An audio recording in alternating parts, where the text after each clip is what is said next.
बिखर रहा प्रकाश यहाँ, दिव्य लाल सुनहरा, बंधन मुक्त अवस्था का यहाँ हो रहा अनुभव गहरा। बिखर रहा प्रकाश यहाँ, दिव्य लाल सुनहरा, बंधन मुक्त अवस्था का यहाँ हो रहा अनुभव गहरा। समा के तेरी किरणों में मिल रहा आनंद अपार, प्रभु तेरे वतन का अनुभव जो कर लेता एक बार, प्रभु तेरे वतन का अनुभव जो कर लेता एक बार।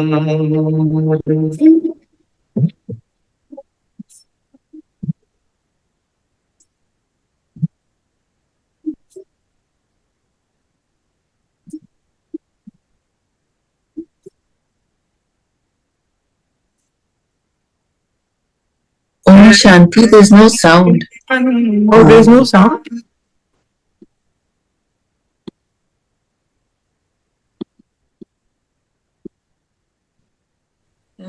Bhagwati Didi? जी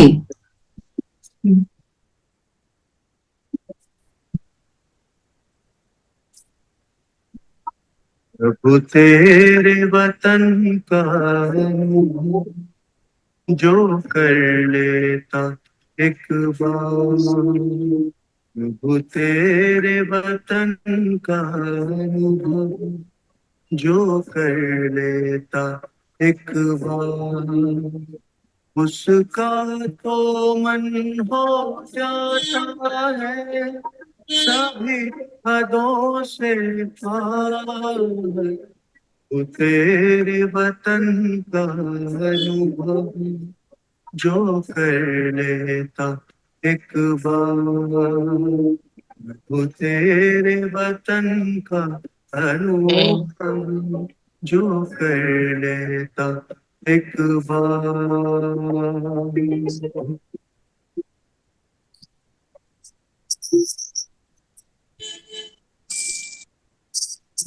चलिए, ओम शांति। ओम शांति। ओम शांति। Om Shanti. सुबह सुबह देवा जी। ओम शांति। शांति माता जी, कैसे हैं आप? ओम ठीक हूँ। आपसे इंस्पिरेशन लेनी चाहिए कि सुबह उठकर गोपियों की तरह सज धज के बैठ जाते हो मुरली सुनने। तो कल बाबा ने एक थोड़ा सा रिवाइज करेंगे। कहते हैं ना कि बच्चे जब होमवर्क करके आते हैं तो पिछले दिन का रिवीजन जरूर होता है, तो थोड़ा सा मुख्य 2 पॉइंट कल रिवीजन के करते हैं। कल बाबा ने हमको क्या बोला कल बाबा ने हमको, हम कौन है? कल बाबा ने हमको क्या बोला, हम कौन है? मुरली रात को सोने से पहले जरूर पढ़नी चाहिए ताकि उसके पॉइंट निकले ना दिमाग से। कल बाबा ने हमको रॉयल स्टूडेंट बोला। क्या बोला? Royal student. तुम बहुत रॉयल स्टूडेंट हो, तुमको नशा होना चाहिए कि तुमको बेहद का बाप पढ़ा रहा है। और रॉयल स्टूडेंट है तो फिर चलन भी तो रॉयल होनी चाहिए ना। तो रॉयल स्टूडेंट हो तो तुम्हारी चलन बहुत रॉयल होनी चाहिए, तभी तो बाप का शो करेंगे, तभी तो दुनिया को लगेगा कि हमें कुछ प्राप्त हुआ है ना। रॉयल स्टूडेंट क्या करते हैं? टाइम पे पहुंचते हैं, पंक्चुअल होते हैं, टीचर की बात मानते हैं। और हमारा टीचर तो बेहद का है, राजा रानी बनाने वाला है जन्मों जन्मों के लिए। और बाबा ने कल एक खास बात हमसे पूछी कि विनाश के समय अंतिम पेपर में कौन पास होगा? कौन पास होगा? नहीं तो फेल हो जाएंगे। बताओ जिसको कौन सिर्फ पास बाबा होगा? याद बाबा तो याद करेंगे। नहीं, जिसको अंत में सिर्फ बाबा याद आएगा, याद करेंगे नहीं। अष्टपति सुगति बाबा की याद में रहेंगे। याद स्वतः होगी, हम याद करेंगे तो भी अंत में याद नहीं आती, जब तक वो अभ्यास ना हो लंबे काल का। बाबा ने कहा लंबे काल का अभ्यास नहीं होगा तो मेरी याद नहीं आएगी तुमको। तो आप सोचो, अब पता थोड़े ना हमारा अंतिम समय कौन सा है। हम समय से पहले चले गए तो हमारा अंतिम समय हमें कंफर्म नहीं है, इसलिए स्वतः याद रहेगी तो पता नहीं कौन सा अंतिम समय आ जाए। तो जो अंतिम समय में भी बाप की याद रहे और जिसको बाप के सिवा कोई याद ना आए, ना घर, ना संबंध, ना ये शरीर, ना शरीर भी याद नहीं आए, तो वही पास होंगे। और अगर कोई भी चीज, संबंध, ये शरीर, प्रकृति कुछ याद आई तो बाबा ने कहा फेल। तो सारी दुनिया स्मृति से ममत्व, स्मृति स्वरूप और नष्ट मोह। हाँ मतलब ऑटोमेटिक स्मृति, यानी कि निरंतर स्मृति। यानी मन अभी तो है ना कि अभी क्या है, टू एंड फ्रो, मन जा रहा है फिर खींच रहे हैं, जा रहा है फिर खींच रहे हैं। अभी हम योद्धे हैं, अभी हम योद्धे हैं, युद्ध कर रहे हैं। हर पल हमारी युद्ध है, अमृत वेले से लेकर रात तक युद्ध ही तो कर रहे हैं, जबरदस्ती खींच रहे हैं मन को। जब वो कंडीशन हो जाएगी कि मतलब बाप के सिवा दिखे ही कुछ ना इन आंखों को, बुद्धि में कुछ सूझे ही ना, तो वो कंडीशन होती है कर्मातीत। और उस स्टेज में बाबा ऑटोमेटिक याद रहेगा। तो ये थे हमारे रिवीजन। तो आज 5/3/2024 के प्यारे बाबा के मधुर महावाक्य हैं। बाबा कहते मीठे बच्चे, तुम्हें शरीर सहित सब चीजों से, देखो आज भी बाबा ने वही बात बोली, बार बार रिमाइंड करा रहा है कि तुम्हें शरीर सहित सब चीजों से ममत्व निकालना है।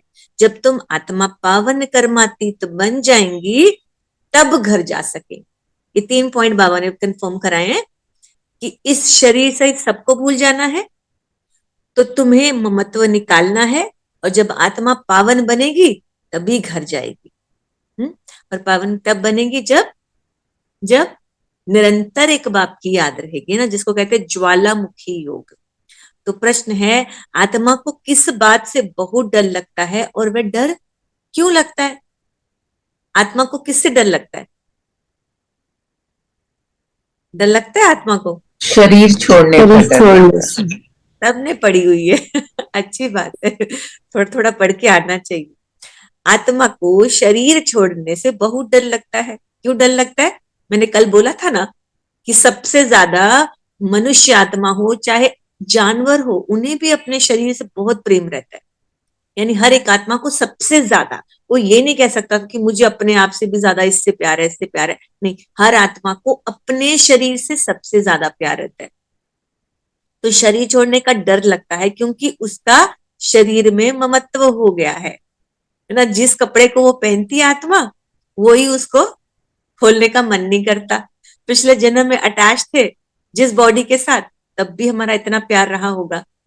फिर जिस शरीर से जुड़ते हैं उसी से प्यार हो जाता है, तो ममत्व हो गया। अगर कोई दुख के कारण शरीर छोड़ना भी चाहता है तो भी कहीं कहीं बहुत दुखी होते हैं ना, शरीर का रोग होता है या संबंधी दुख दे रहे हैं, तो कहते मरी जाए तो अच्छा है, बोलते हैं ना ऐसे।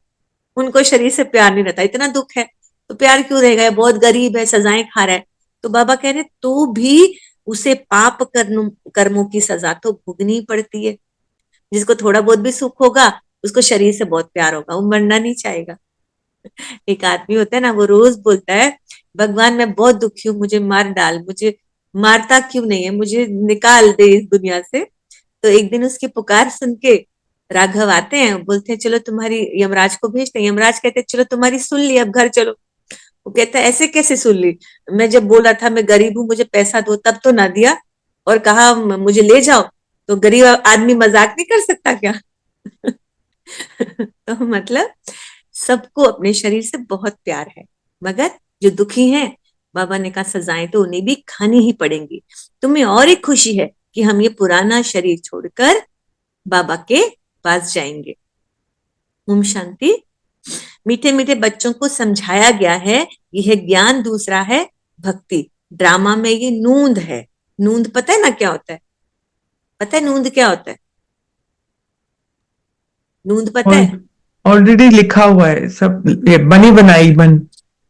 नहीं, नूंद का कोई मतलब तो होता है ना, जैसे स्टिचिंग नहीं होती है एक स्वेटर की, तो उसको बुनते हैं ना, एक के ऊपर एक के ऊपर लेयरिंग करते हैं, उसको कहते हैं फिक्सिंग, यानी फिक्सिंग Fix है है। ये।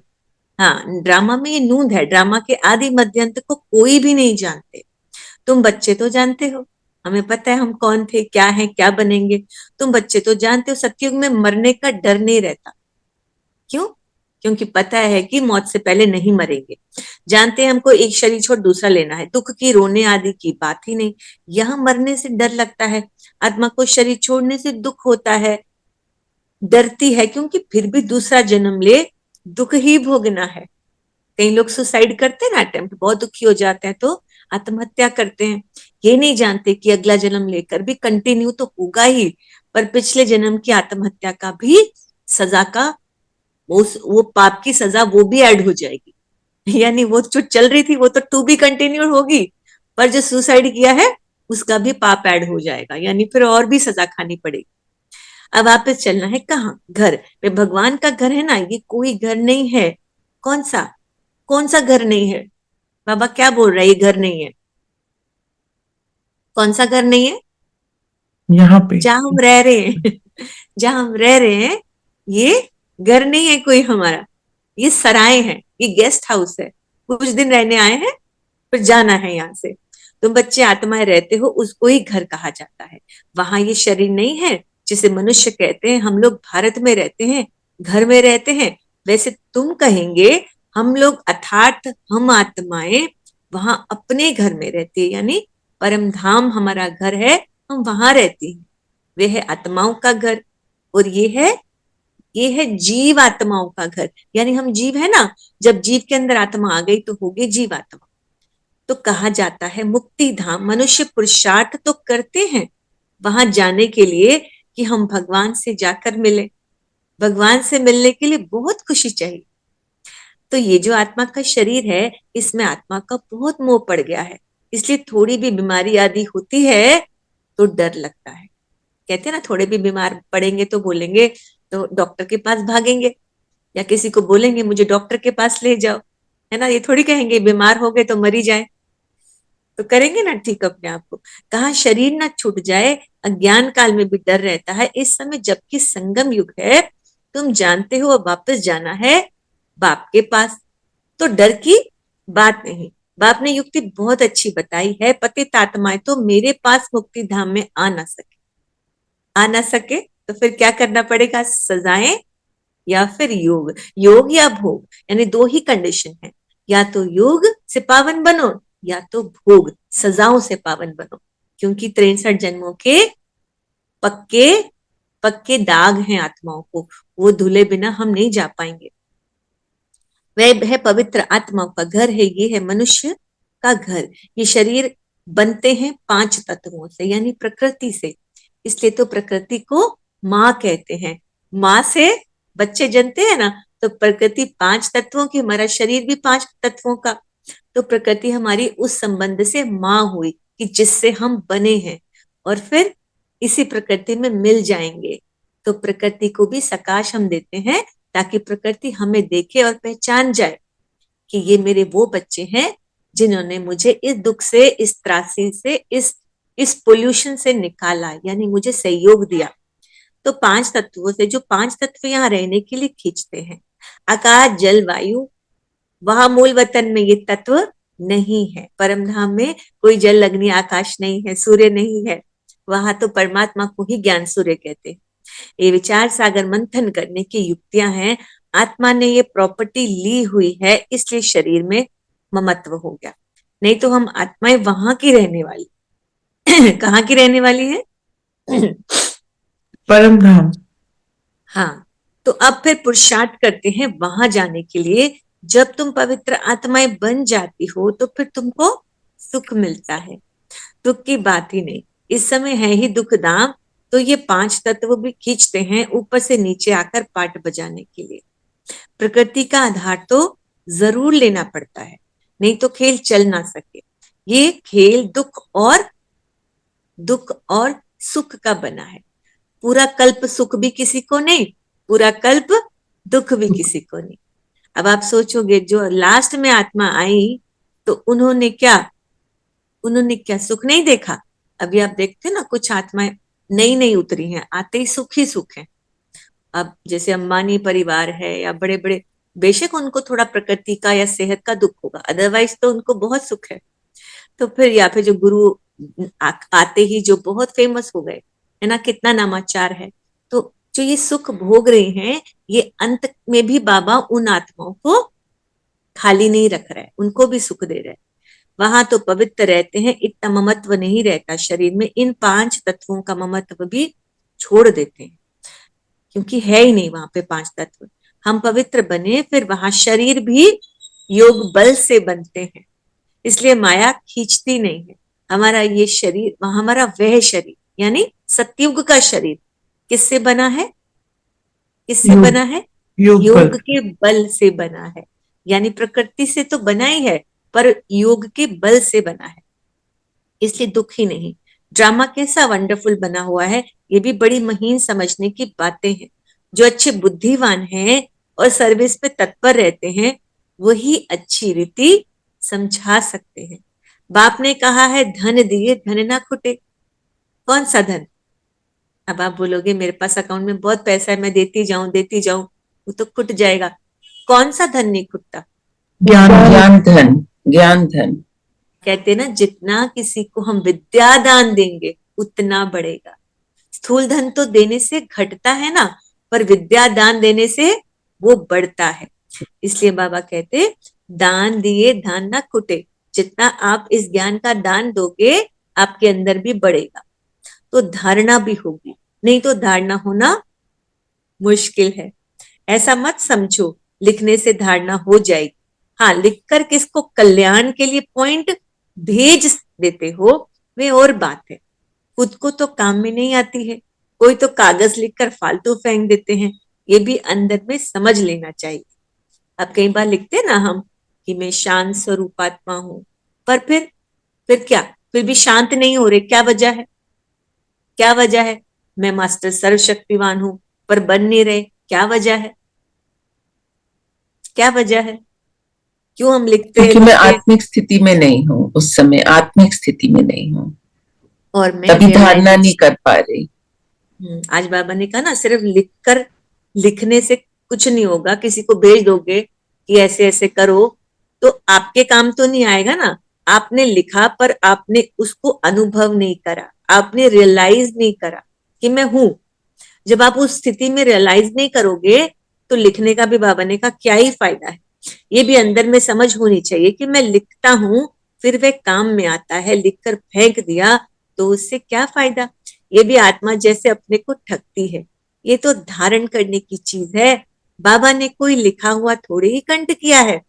बाप तो रोज समझाते रहते हैं, पहले पहले तुम्हारा बाप से कनेक्शन हो, बाप की याद से ही तुम्हारी आत्मा पवित्र बन जाएगी, फिर वहां भी तुम पवित्र रहते हो, आत्मा और शरीर दोनों पवित्र रहते हैं। फिर वह बल खलास हो जाता है। कब खलास होता है वह बल? द्वापर से द्वापर से पूरा नहीं खलास होता, धीरे थोड़ा धीरे धीरे थोड़ा धीरे। 2 आपने कला उस कम होती है फिर।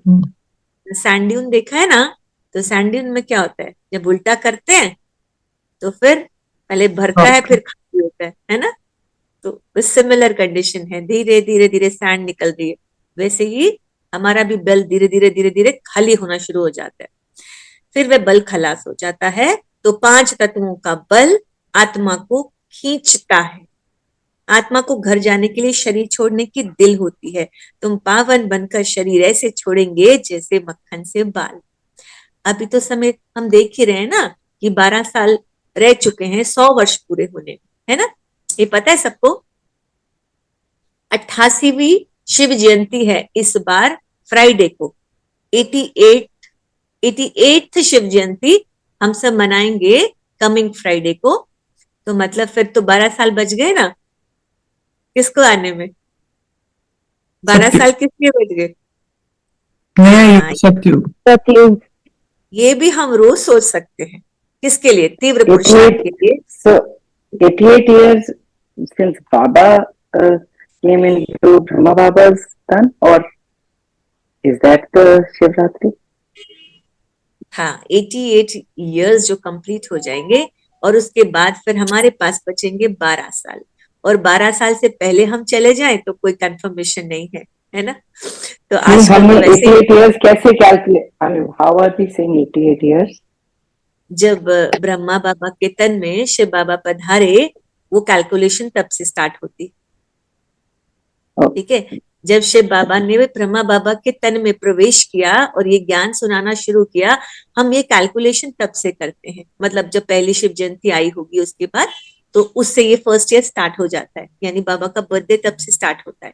88 ईयर्स हो है और अब 12 साल या 13 साल बचे होंगे, हम ये कह सकते हैं कि 100 साल पूरे हो जाएंगे तो सतयुग आएगा फिर, है ना। और फिर आने वाले 6-7 साल के बाद जैसे देखेंगे प्रकृति और भी खींचेगी। तभी तो बाबा ने कहा नेचुरल कैलेमिटीज बहुत होंगी, प्रकृति बहुत खींचेगी और शरीर को भी खींचेगी, तो यानी बीमारियां और भी बढ़ेगी। ये जो शरीर के कष्ट हैं बहुत बढ़ेंगे, और अन्य आत्माएं जो आपके आसपास हैं, अगर उनसे मोह होगा तो वो भी खींचेंगे। वहां शरीर छूटे तो कोई रोते नहीं, कोई तकलीफ नहीं, बीमारी नहीं, शरीर में ममत्व नहीं। जैसे आत्मा पार्ट बजाती है, एक शरीर बूढ़ा हुआ तो फिर दूसरा ले लेती है पार्ट बजाने के लिए। वहां तो रावण राज्य है ही नहीं। तो इस समय दिल होती है जाए बाबा के पास, बाबा कहते हैं मुझे याद करो। ये ज्ञान बुद्धि में है, बाप कहते हैं पवित्र बनकर आना है, अभी तो सब पतित है। इसलिए 5 तत्वों के पुतले से मोह हो गया है। आज विशेष मुरली 5 तत्वों पर बनी हुई है, तो अंत में आज हम 5 तत्वों को सकाश देंगे मुरली के बाद।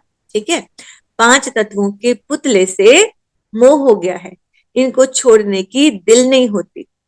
नहीं तो विवेक कहता है शरीर छूट जाए और हम बाबा के पास जाएं। अभी पुरुषार्थ करते हो, हमको पावन बनकर बाबा के पास जाना है। बाबा ने कहा है तुम तो मेरे थे, अब फिर मुझे याद करो तो आत्मा पवित्र बन जाएगी, फिर ये शरीर धारण करने में भी कोई तकलीफ नहीं।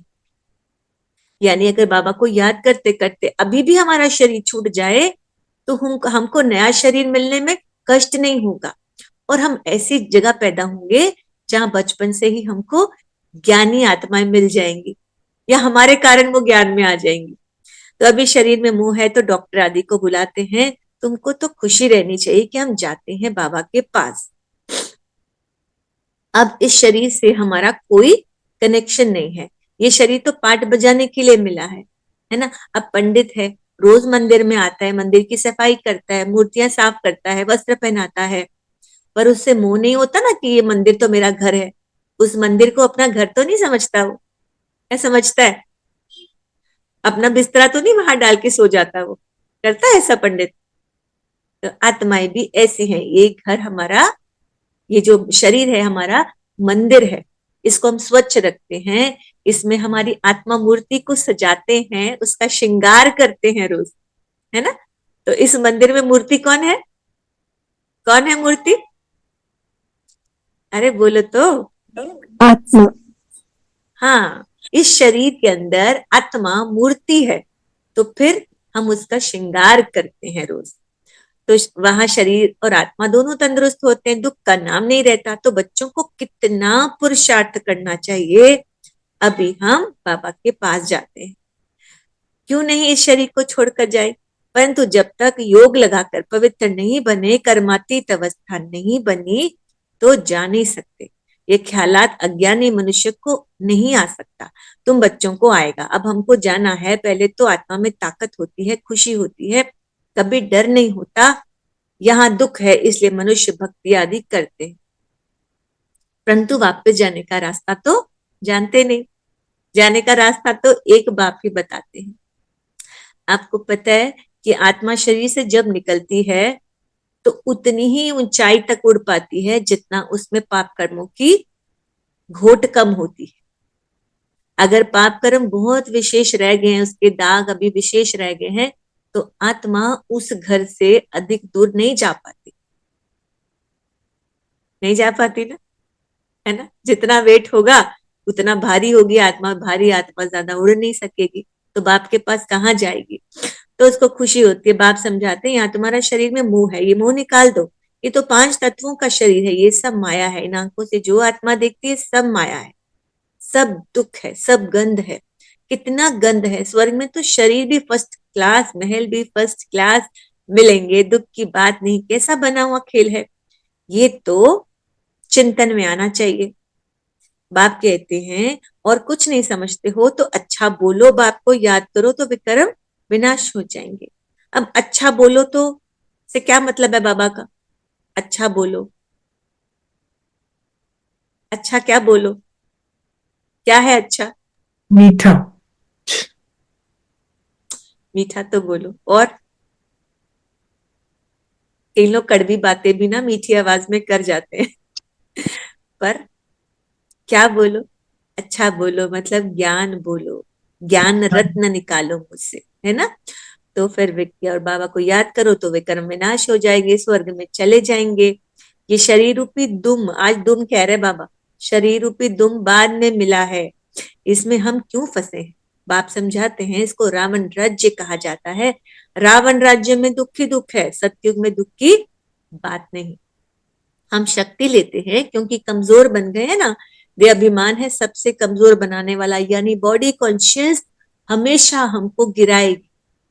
इसलिए तो ब्रह्मा बाबा ने दिन रात एक करके यही प्रैक्टिस किया, मैं आत्मा, ये आत्मा, वो आत्मा, ये भी आत्मा, सब आत्माएं, यानी उस दृष्टि को बहुत मजबूत किया, भाई भाई की दृष्टि की, अपने आप को आत्मा देखने का लंबा अभ्यास किया, दिन रात अभ्यास किया।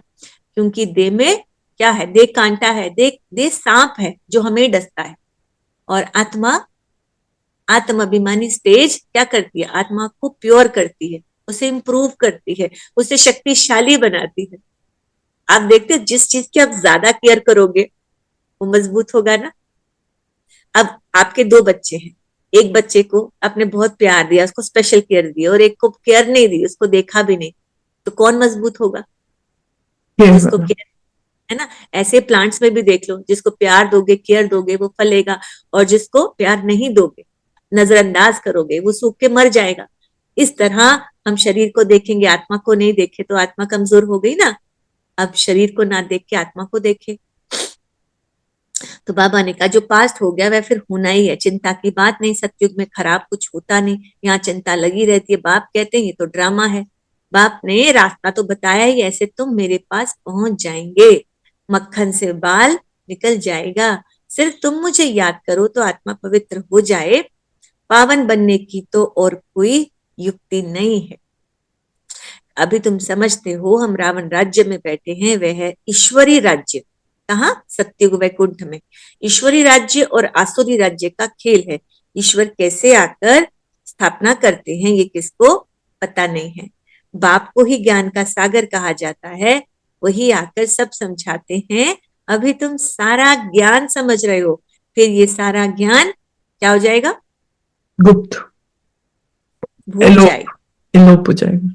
हाँ, ज्ञान जो होगा वो गुप्त, गुप्त मतलब दब जाएगा, फिर से, है ना, इसी मिट्टी में दब जाएगा और हमारी मेमोरी से इरेज हो जाएगा। इरेज तो पता ही है ना क्यों हो जाएगा, क्योंकि हमें फिर वो दुख की दुनिया याद ही ना आए। जिस पढ़ाई से हम ये पद पाते हैं ये सब भूल जाता है, स्वर्ग में गए और ये नॉलेज गुम हो जाती है। भगवान ने डबल सिरताज कैसे बनाया? वे कुछ भी नहीं जानते। कौन नहीं जानते?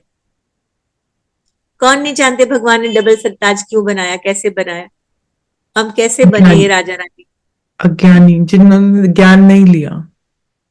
सतयुग के देवी देवता, अच्छा, वो नहीं, हाँ, सतयुग के यह देवी है। देवता, हाँ, कुछ नहीं जानते कि डबल सिरताज किसने बनाया। सुख है पर उनको ये पता ही नहीं है सुखी किसने बनाया। राजा रानी है, नहीं पता किसने बनाया, ये भी नहीं जानता था, तो दूसरे शास्त्र आदि पढ़ने वाले क्या जाने, उनको टच भी नहीं होगा। तुम आकर सुनते हो तो तुमको छट टच होता है सारा गुप्त। बाप सुनाते हैं, देखने में आता है क्या? समझ में आता है क्या? आत्मा को देखा है क्या? समझते हैं आत्मा है, दिव्य दृष्टि से देखा जा सकता है। बाबा कहते हैं देखने से क्या समझेंगे, आत्मा तो छोटी बिंदी है, आत्माएं अनेक है।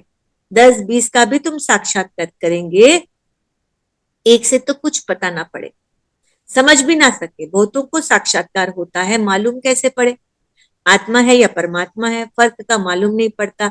बैठे बैठे छोटी छोटी आत्माएं देखने में आती हैं, ये थोड़े ही पता है कि आत्मा है वह परमात्मा है। अभी तुम जानते हो इतनी छोटी आत्मा में ताकत कितनी है। आत्मा तो मालिक है, एक शरीर छोड़ दूसरे में प्रवेश करती है, यानी शरीर में आए बिना आत्मा रह नहीं पाती। पर ऐसा भी होता है कुछ कुछ आत्माएं जो बहुत पाप कर्म किए हैं, तो उनकी सजाएं ये होती है कि लंबे काल तक वो भटकती रहती हैं, उन्हें शरीर नहीं मिलता, और शरीर नहीं मिलता तो वो बहुत दुखी रहती है ना। अब देखो किसी को कुछ कार्य नहीं है करने के लिए, आपको कुछ करने के लिए ना हो तो जिंदगी कितनी डल और कितनी बोरिंग हो जाती है ना, मन नहीं लगता फिर कहीं भी। अब आत्मा को कुछ नहीं करने के लिए बिना शरीर के भाग रही है तो कितनी दुखी हो जाएगी। इसलिए पाप कर्मों के कारण उनको शरीर नहीं मिलता, बट जब उनकी सजाएं खत्म हो जाती है तो उनको शरीर मिल जाता है। तो बाबा ने कहा एक पर शरीर दीदी एक चीज पूछनी थी। सब कहते हैं परम धाम हमारा घर है, पर सब चाहते हैं कि जल्दी से जल्दी 84 लाइव्स के लिए हम स्वर्णिम युग में आए। तो जो आत्माएं वहाँ वेट करती रहती हैं उनके लिए कितना तकलीफ है। तो फिर परम धाम घर कैसे हुआ, मतलब सुखी घर कैसे हुआ? देखो कहते हैं स्टार्टिंग में शायद ये आत्मा को ऑप्शन दिया था परमात्मा ने कि मैं स्वर्ग का निर्माण कर रहा हूं। स्वर्णिम सतयुग तो एक्यूरेट 8 जन्मों का ही है, और उसके बाद सेमी स्वर्ग जो है वो 12 जन्म का है। 84 बाकी के 63 जन्म तो क्या है, मतलब दुख की दुनिया है। मतलब एक्यूरेट सुख की दुनिया 21 जन्म बताते हैं बाबा। और जो आत्मा परमधाम में बैठी है, मतलब वो अपनी चॉइस से बैठी है, वो आना नहीं चाहती ना। कुछ आत्माएं अभी भी देखो पैदा होते ही उनमें वैराग्य आता है, कहते हैं सन्यास लेके चले जाते हैं। राजा के घर पैदा हुए सिद्धार्थ यानी महात्मा बुद्ध चले गए ना, दुनिया में वैराग्य आ गया। तो क्या होता है कि उनको लाइफ चाहिए ही नहीं, उनको सुख चाहिए ही नहीं, नहीं तो सन्यास क्यों ले। जिनको सुख चाहिए वो सन्यास क्यों ले, धरती में आकर भी खुश नहीं है। ऐसे ही कुछ आत्माएं जो हैं वो नहीं आना चाहती जन्म मरण में, उनको चाहिए ही नहीं, ना सुख चाहिए ना दुख चाहिए, उनको बाप चाहिए, इसलिए वो परम धाम में। पर जो आत्माएं भटक रही हैं वो परम धाम में नहीं है, वो ऐसे ही कहीं भटक रही है, राइट? वो भटक रही हैं जो इस जन्म में कई बार पाठ बजा चुकी हैं, पाठ बजा चुकी है और बहुत, हाँ, but they बहुत don't have place in Paramdham. They are not in Paramdham. They are just they are just revolving around revolving around Okay. us, revolving around in Okay. the environment. तो वो Okay. सिर्फ environment में भटक रही हैं, कोई body ढूंढ रही हैं कि उन्हें कोई बॉडी मिल जाए वो भी पाठ बजाएं। तो अदरवाइज ये बहुत पाठ चलने वाला है। बाबा ने कहा अंत समय में जैसे अकाल मृत्यु होती है ना, कोई एक्सीडेंट से मर रहा है, कोई अचानक ही कोई अपने बाप को मार देता है ना, अपने बच्चे ही मार डालते हैं माँ बाप को, उन्हें बोझ समझते हैं। तो ऐसी मृत्यु बहुत दुखदाई हो जाती है। तो फिर वो आत्माएं जो भटकती हैं, जब 8-9 साल का, 10 साल का, 12 साल का बच्चा शरीर छोड़ के चला जाए, जीना चाहता है तो वो भटकेगा ही ना। तो ऐसी कई आत्माएं अकाले मृत्यु से, कोरोना में अकाले मृत्यु हुई, कोई मरना नहीं चाहता था, दुखदाई सांस घुटने से मौत कितनी तकलीफदायी होती है। तो कई लाखों के हिसाब से शरीर छोड़ गए, तो कहीं ऐसे भटकेंगे आत्माएं, कैलेमिटीज भी होगी। जैसे केदारनाथ बहुत बड़ा बाढ़ आया तो कितनी संख्या में लोग चले गए, तो ऐसी आत्माएं भटकेंगी। तो फिर जिनके साथ उनके कार्मिक अकाउंट होंगे वो उस शरीर में प्रवेश करके उन्हें दुख देंगे। तो इसलिए ये आत्माओं के भटकने का पाठ भी अब आगे बढ़ेगा। तो हमें अपना ऑरा बहुत मजबूत करना पड़ेगा और अपने घर का भी। तो कितनी पाठ प्रवेश करती है पाठ बजे। ओम शांति दीदी, जो लोग अकाल मृत्यु से मर रहे हैं तो ये भी ड्रामा में ही लिखा होगा ना, मतलब उनकी लाइफ ही उतनी है कि उनको मरना ही वैसे है, बाढ़ से या बॉम्ब से, व्हाटएवर इट इज। बिल्कुल, कई बाबा के बच्चे भी हैं, उनकी भी अकाले मृत्यु होती है पर दुर्गति नहीं होती।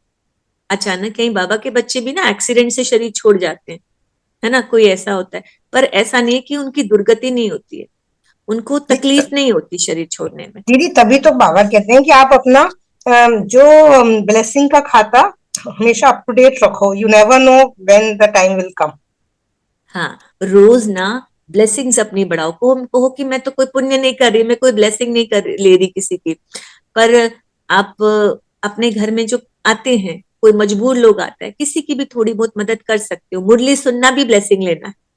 बाबा की मुरली सुनने से बड़ी ब्लेसिंग तो कोई हो ही नहीं सकती आत्मा के ऊपर। रोज जो मुरली सुनते हैं वो सोचो अपने आप पर बहुत बड़ी ब्लेसिंग कर रहे हैं। प्रकृति को सकाश देना बहुत बड़ी ब्लेसिंग है।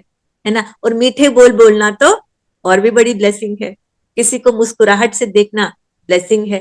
ये छोटी छोटी ब्लेसिंग भी बहुत काम आती है जीवन में, है ना।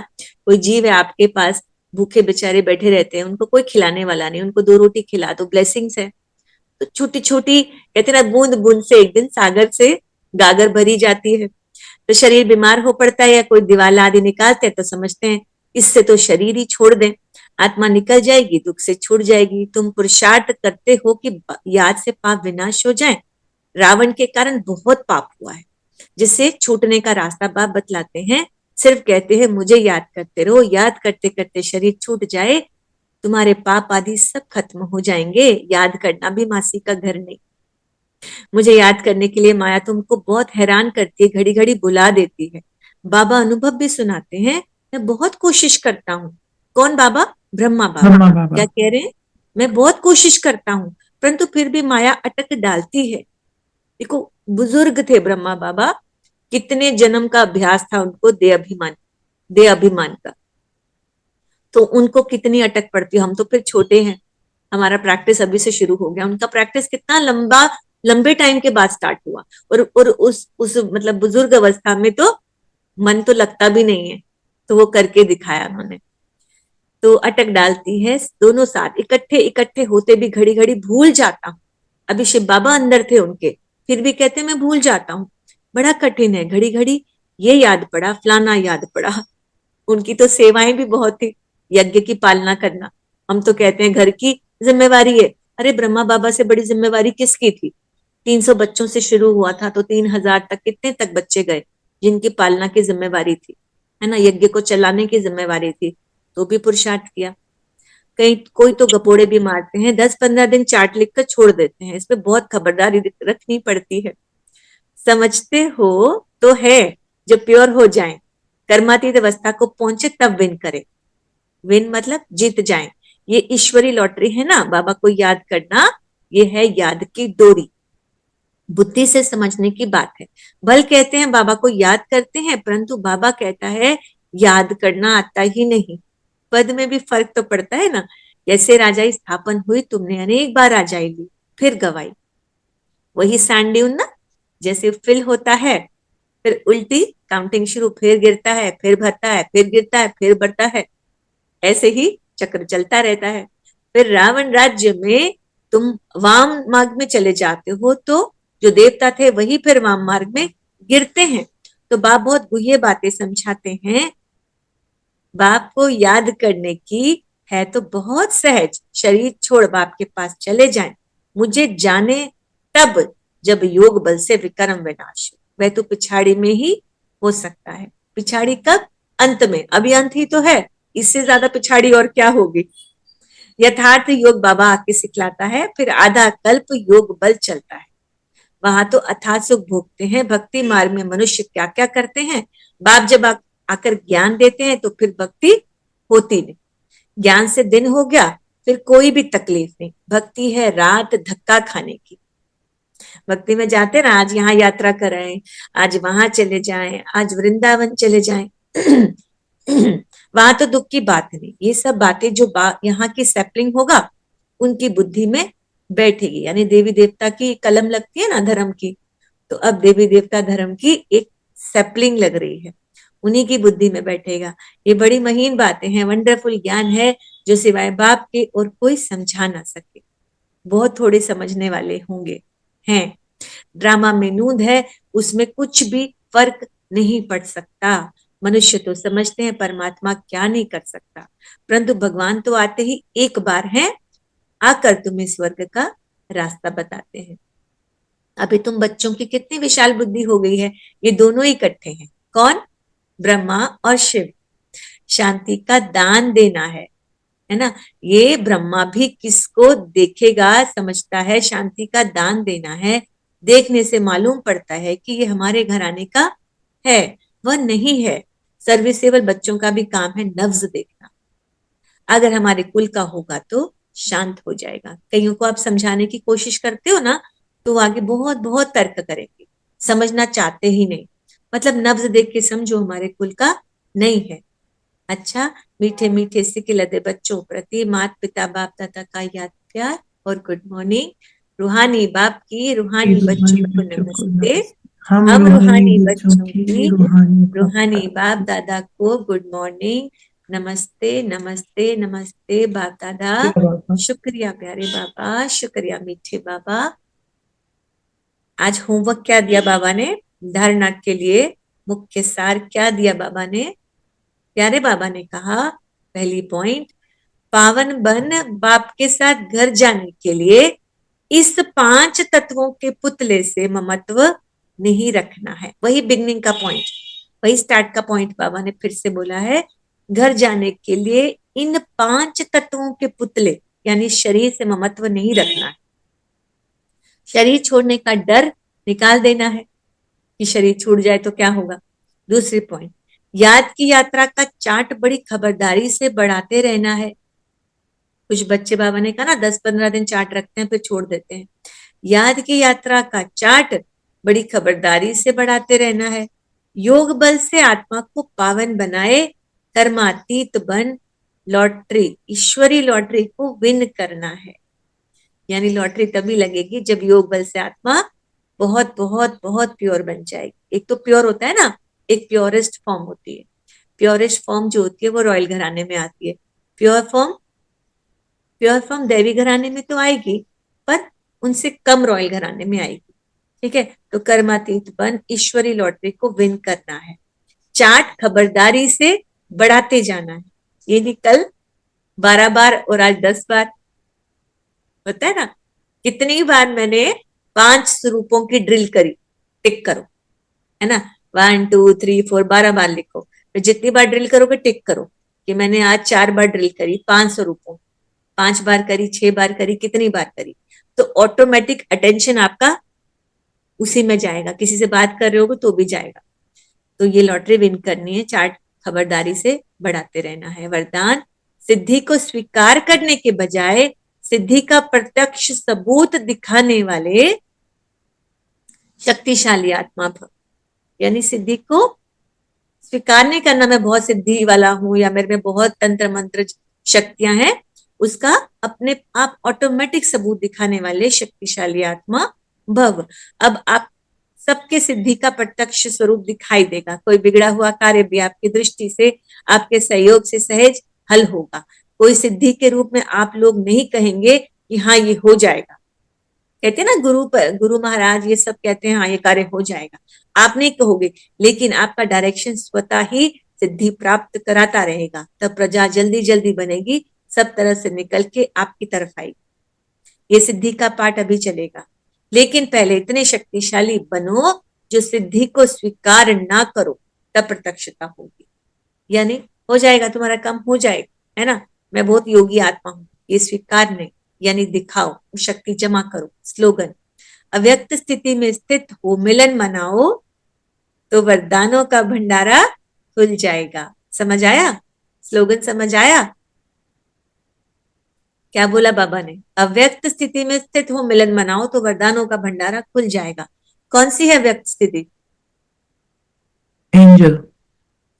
अव्यक्त स्थिति हमारी होती है परम धाम में।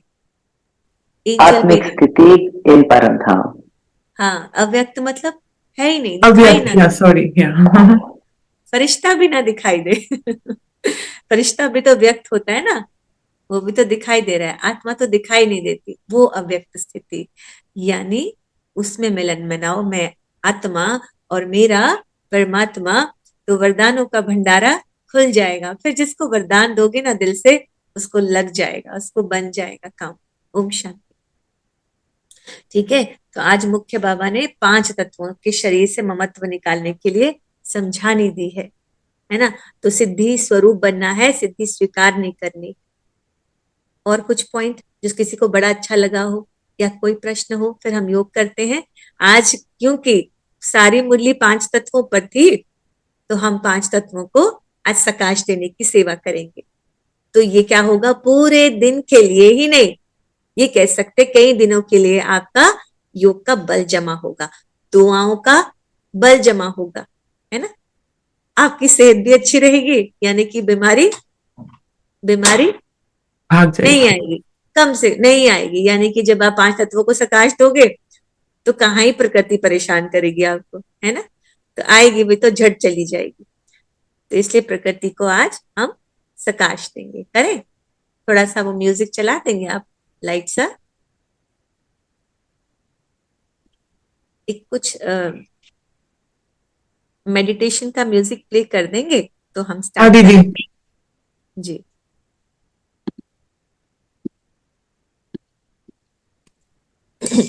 अब सब आंखें बंद करेंगे ताकि आपके सामने और कोई दूसरा नजारा हम,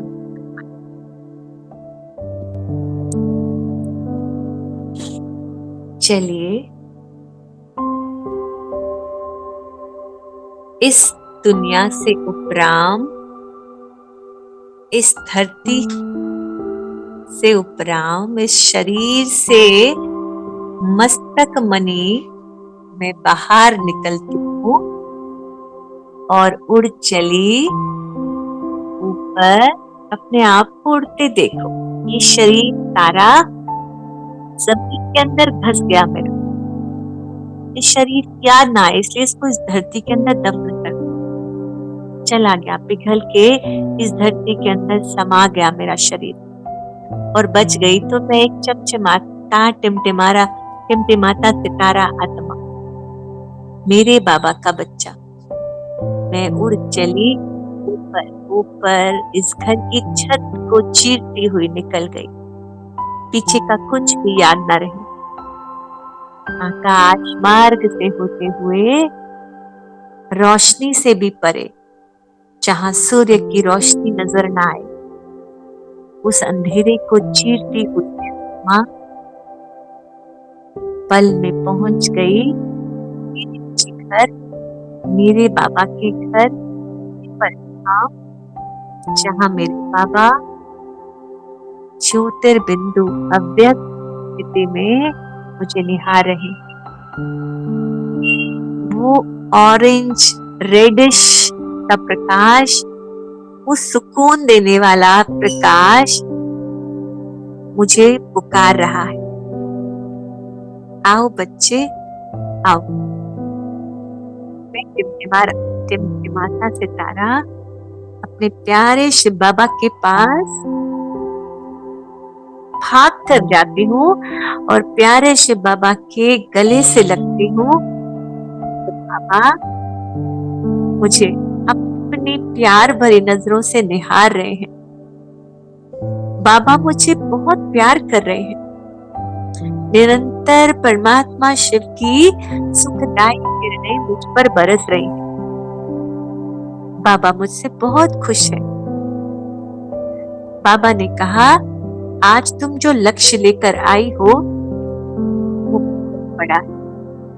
तुम्हें इसी घर में आना है और आने के लिए वो पावन बनना है, औरों को भी पावन बनाना है। और एक छोटे बच्चे की तरह अरे बाबा से चिपक के बैठी हूँ। बाबा प्यारी माँ की तरह अपनी सारी ममता मुझ पर बरसा रहे हैं। अपनी किरणों से मुझे नहला रहे हैं, धो रहे हैं। कमांडो की तरह तैयार हो जाऊं। एक परी की तरह मेरा श्रृंगार कर रहे हैं। अपनी किरणों से मुझे बिल्कुल साफ करना शुरू कर दिया। जैसे माँ बच्चे को नहलाती है, शिव बाबा मेरी माँ मुझे नहला रहे हैं। मुझे बहुत आनंद आ रहा है। मुझे गुदगुदी हो रही है। कभी बाबा यहाँ से, कभी वहां से अपनी किरणों से मुझे गुदगुदा रहे हैं। मैं बहुत अतीन्द्रिय का अनुभव कर रही हूँ। डीप तक बाबा को धोकर काट, मुझ आत्मा में जो भी कचरा है वो सब पिघलकर बाहर निकल रहा है। जितनी अपवित्रता है, जितना मोह है, जितने विकार की गंदगी भरी है, वो सब बाबा की पावन किरणों से धुलकर निकल रही है। बाबा की शक्तिशाली दिव्य किरणें मुझे बहुत अच्छे से साफ कर रही। बाबा की किरणों की ही साबुन मुझे धोकर तेजोमयी बना रही है। देखिए, एक चमचमाता सुनहरी, एकदम गोल्डन सा, एकदम सिल्वर गोल्डन मिक्स प्रकाश मुझ पर बरस रहा है। अब मैं आत्मा आसमान दिख रही, एकदम प्योर, स्टिल क्लियर। बाबा मेरा अति अति तेजोमय, इतना परम तेज जो मेरे अंदर समा रहा है। अब बाबा ने मुझे परी की सिल्वर ड्रेस पहनाई और मेरे हाथ में एक सिल्वर छड़ी दी। मुझे हीरो जड़ित ताज पहनाया, मेरे लंबे गोल्डन बाल कर दिए, मेरा चेहरा एकदम दमक रहा और उस फरिश्ते के अंदर एकदम चमक रही। आंखें, नूरानी चेहरा, सिल्वर व्हाइट गाउन, उस पे डायमंड लगे हैं। बहुत सुंदर लग रही हूँ बाबा को। बलिहार जा रहे हैं और सर पर विराजमान है और डायरेक्शन देते हैं, चलो बच्ची। मैं और बाबा सूक्ष्म वतन पे उतर आए और वहां से हमने देखा नीचे पृथ्वी लोक का ग्लोब है, उसमें ढेरों एरिया जल नहीं, धरती का हिस्सा है। बहुत सारी जीवात्माएं, मनुष्यात्माएं। अब मैं बहुत सुंदर सी परी, फरिश्ता, मेरे हाथ में जो छड़ी है जादू की, वो लेकर खड़ी। मेरे हाथों की शक्ति उस छड़ी में जा रही है, वो हीरे की छड़ी। और बाबा मेरे अंदर वो बल भर रहे हैं। उस फरिश्ते के अंदर चमकती मस्तक मणि बाबा से सारी शक्तियां एब्जॉर्ब कर रही है। मुझ आत्मा में इतना बल है, मैं प्यारे बाबा की सारी शक्तियों को अपने में एब्जॉर्ब कर रही हूँ। जैसे एक रुई सारे जल को एब्जॉर्ब करती है, ऐसे मैं आत्मा बाबा के सारे गुणों को, शक्तियों को अपने अंदर एब्जॉर्ब करती जा रही हूँ।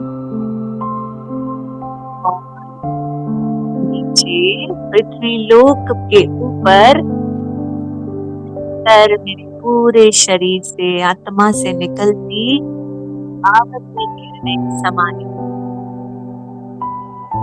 इस पृथ्वी लोक में जितना जल है, जिसके अंदर हमारा जल, एकदम खूबसूरत सा पानी, अभी विकारों के कारण दुख में है, मान है, मानते हैं। प्रकृति के तत्व मेरी और बड़ी प्यार से देख रहे हैं और मैं पूरे जल तत्व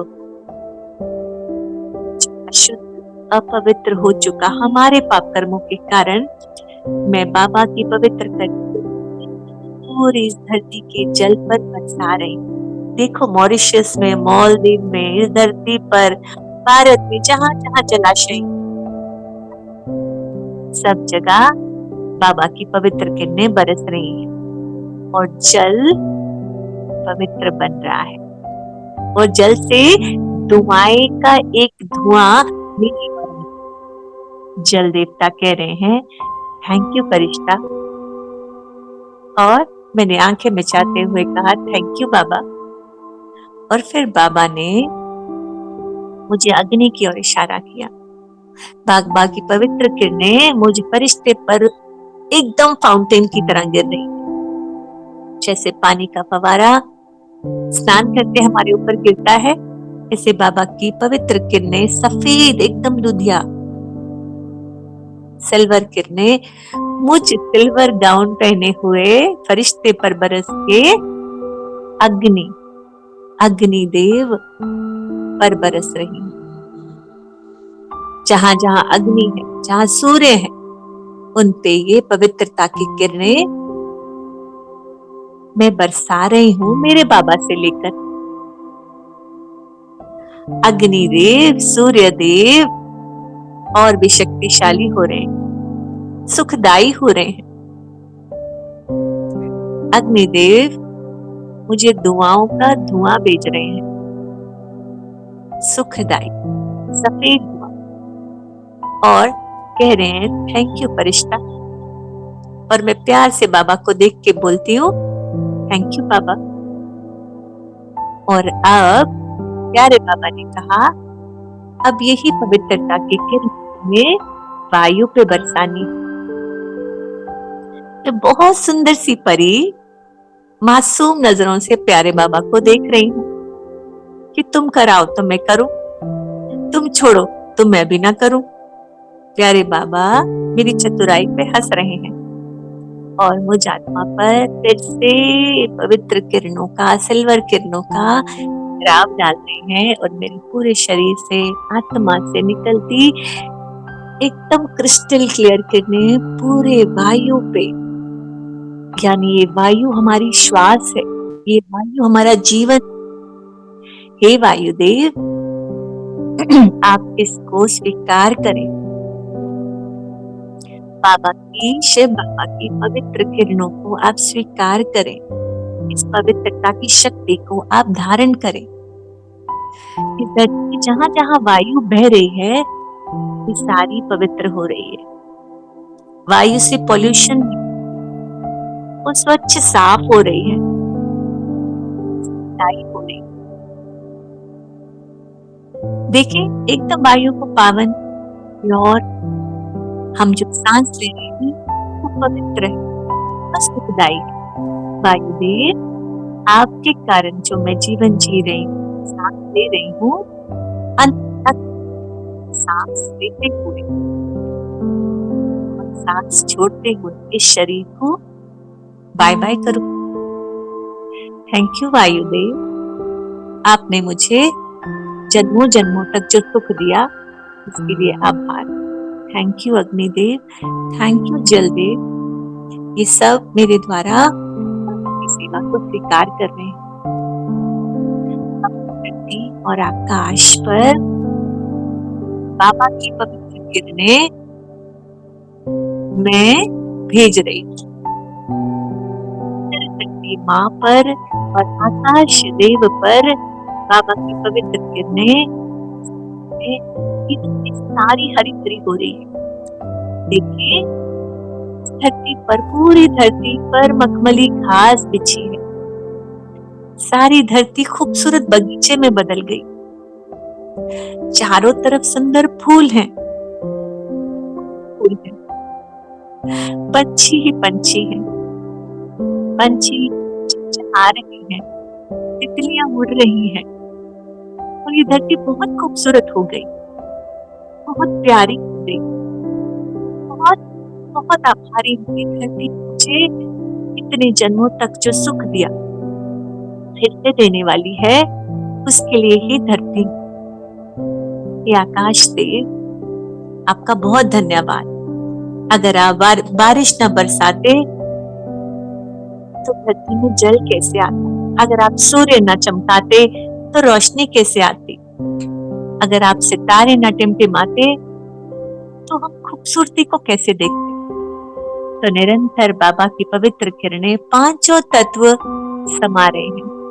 पांचों तत्वों का आभार।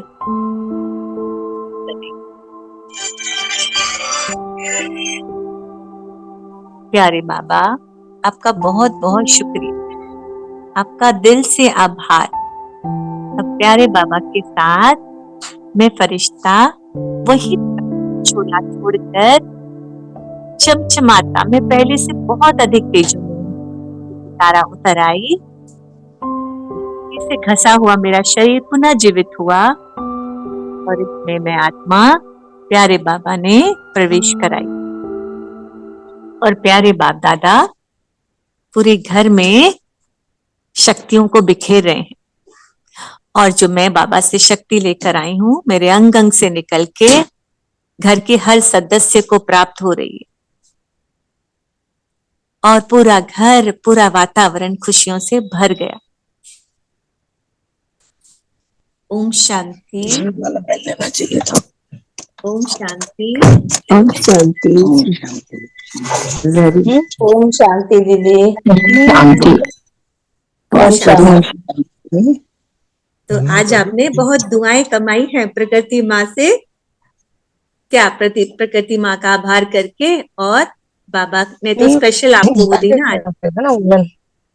हाँ जी जी, एक्चुअली जो अभी एक पॉइंट आया था ना, मेडिटेशन तो बहुत बढ़िया थी कि हमारी आत्मा ज्यादा दूर तक नहीं जा सकती, वो बिल्कुल अंदर तक महसूस हुआ कि हम क्या कर रहे हैं, कि आत्मा को हल्का करने के लिए हम क्या कर रहे हैं और क्या कर सकते हैं।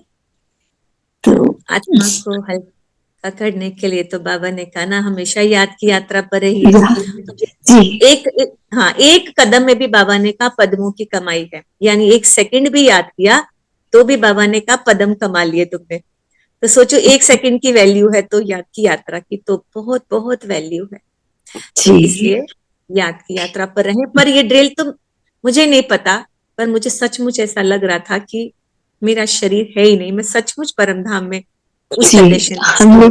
हमने भी यही महसूस किया during meditation, but yes it was beautiful. Thank you so much. Thank you प्यारे बाबा।